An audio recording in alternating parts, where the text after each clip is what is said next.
2, 2.90. Unbelievable. Fuji Speedway, Japan. Rain falling like a verdict. A man climbs into a car he has never touched before. Not his Formula One machine. Not even close. 650 horsepower. Rear-wheel drive. Over 1,000 kilograms. The Nissan Z NISMO GT500. The weapon of choice for Japan's elite touring car warriors. He gets one installation lap to learn it. One. And then the clock starts. Benchmark to beat. 1 minute, 44.075 seconds.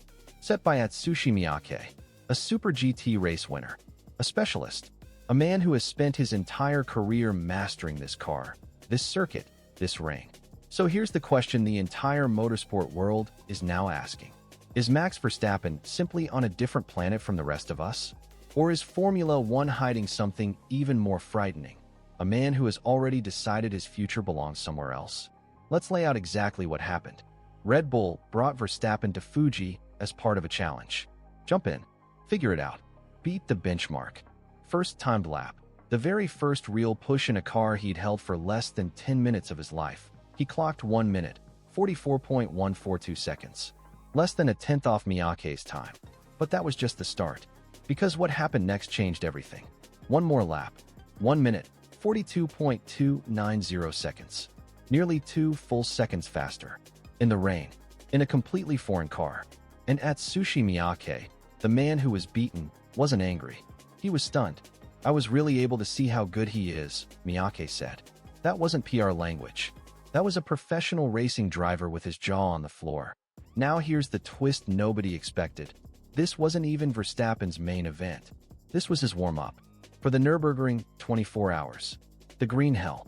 The most dangerous racetrack on Earth. Qualifying begins May 14th. The full 24-hour race starts May 16th. Verstappen will share a Mercedes-AMG GT3 alongside Danny Juncadella, Jules Gounon, and Lucas Auer. And here's where it gets properly awkward, because his Formula One team Red Bull is no. W powered by Ford engines. Ford performance boss Mark Rushbrook has publicly admitted he'd rather see Verstappen in a Ford Mustang GT3. Juan Pablo Montoya said if he ran Ford, he'd be putting pressure on Max to stop driving for Mercedes entirely. Ford, Mercedes, GT500, 24-hour races. Max Verstappen is doing whatever he wants. And nobody, not Red Bull, not Ford, not anyone, is actually stopping him. The question is, why? Because here's the part the championship table doesn't fully explain. After 4 races in 2026, Australia, China, Japan, Miami, Max Verstappen sits 7th in the championship with 26 points. No wins. No podiums. 0. The man who dominated this sport for 4 consecutive years is being outscored by a 19-year-old rookie who had never completed a full F1 season. But here's the revelation hiding in plain sight. It wasn't just the car that was broken. The steering wheel wasn't working. From lap 1 of the 2026 season, Verstappen was driving a car with faulty steering, fighting his own machinery on every single lap of every single race. He finally admitted it in Miami, after Red Bull arrived with a 7-element upgrade package. Just having a steering wheel that works is good. Before, the steering was not working. It was really not right. So now we finally fixed it, and it's lap time, for sure. A 4-time world champion, carrying a broken steering rack for 3 races, qualifying 8th, finishing 6th, getting beaten by cars that should be in a different league. Miami changed that story. Qualifying P2, just 0.166 seconds off pole. Front row, Red Bull back on the grid. But then race day happened. Turn 1, 3 cars go wide. Verstappen, Antonelli, Leclerc, 3 wide into the first corner.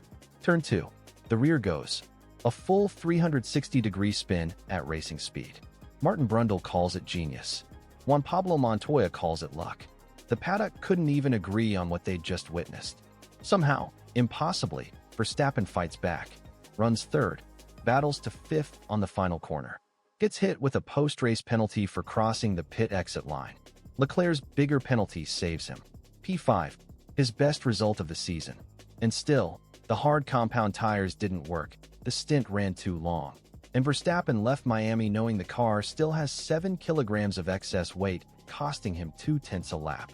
Over a full race distance, that doesn't just cost positions. That costs championships. And there's a clause in his contract everyone is now watching. If Verstappen sits outside the top 2 in the championship at the summer break, he can walk away. Right now, he's 74 points from that top 2. The clock is ticking. But here is the story that runs parallel, and it's just as explosive. While Verstappen was fighting at Fuji in Miami, Lewis Hamilton was having his own crisis at Ferrari. Miami weekend. Ferrari brought 11 upgrades to the SF26. A near-complete review.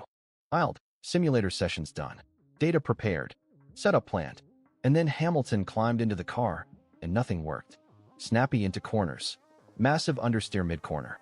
He finished the sprint 15 seconds behind his own teammate. A first-lap collision with Colapinto wrecked his race car. He crossed the line 6th, barely. Then came the bombshell. "I'm not going to use the simulator before Canada," Hamilton told media. "Because the way we're preparing at the moment, it's not helping." A 7-time world champion. Abandoning his team's simulator. Because the virtual world and the real world are no longer speaking the same language. And he added something even more alarming. "We're going to Canada, a circuit with long straights, and we're losing 3 to 4 tenths just on straight line speed. 3 to 4 tenths.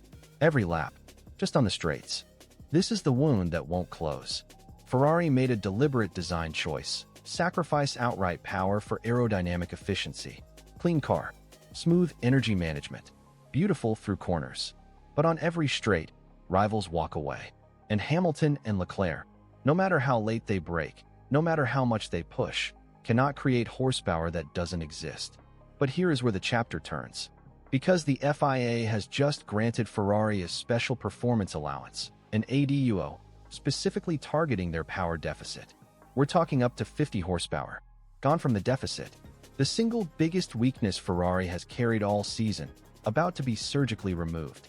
If this works, the Ferrari that Hamilton has been driving is not the Ferrari that will finish this season. Think about what that means. A car already sharp through corners. Already strong in long flowing sections.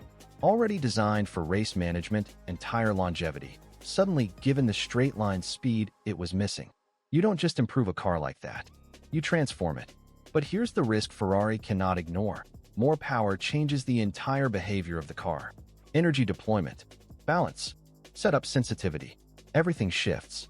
Get it wrong, and you amplify every other problem they have. Get it right.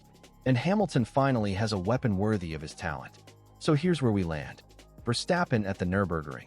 Racing 24 hours while Red Bull quietly hopes he doesn't leave.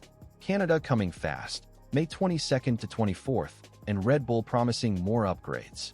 David Coulthard saying forget Mercedes, go to Ferrari. McLaren saying their doors are closed. Hamilton throwing away his simulator. Ferrari gambling everything on an FIA power upgrade arriving at exactly the right moment. The second half of this season hasn't started yet. And 3 questions are hanging in the air that nobody can answer. Does Max Verstappen stay at Red Bull? Or does Canada force the decision that changes everything? D. OES Ferrari's power upgrade arrive in time? Or does the gap become too big to close? And in Formula One, when 2 different storms collide in the same championship, who survives? If you made it this far, you already know this season isn't about who's fastest. It's about who's still standing when the pressure becomes everything. Hit subscribe, because the next chapter drops the moment qualifying begins in Montreal.